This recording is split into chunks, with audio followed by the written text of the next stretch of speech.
Yemen के हूसियों की जानिब से बहरा अहमर में सऊदी अरब की नाकाबंदी जारी है। हूसियों ने 48 घंटों में 5 जहाज़ों को वार्निंग देकर वापस मुड़ने पर मजबूर कर दिया। ईरान के इत्तेहादी हूसियों ने यमन के पानियों में बहरी नाकाबंदी जारी रखी हुई है।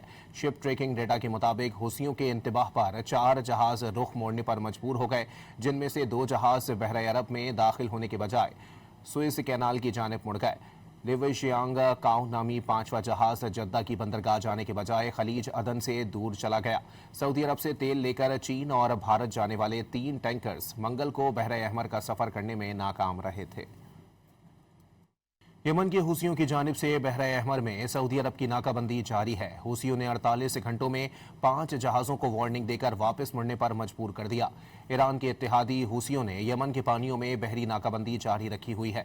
शिप ट्रैकिंग डेटा के मुताबिक हूसियों के इंतबाह पर 4 जहाज़ रुख मोड़ने पर मजबूर हो गए, जिनमें से 2 जहाज़ बहरा अरब में दाखिल होने के बजाय सुएज कैनाल की जानिब मुड़ गए। लिविशियांग काउ नामी 5वां जहाज जद्दा की बंदरगाह जाने के बजाय खलीज अदन से दूर चला गया। सऊदी अरब से तेल लेकर चीन और भारत जाने वाले 3 टैंकर्स मंगल को बहरा अहमर का सफर करने में नाकाम रहे थे।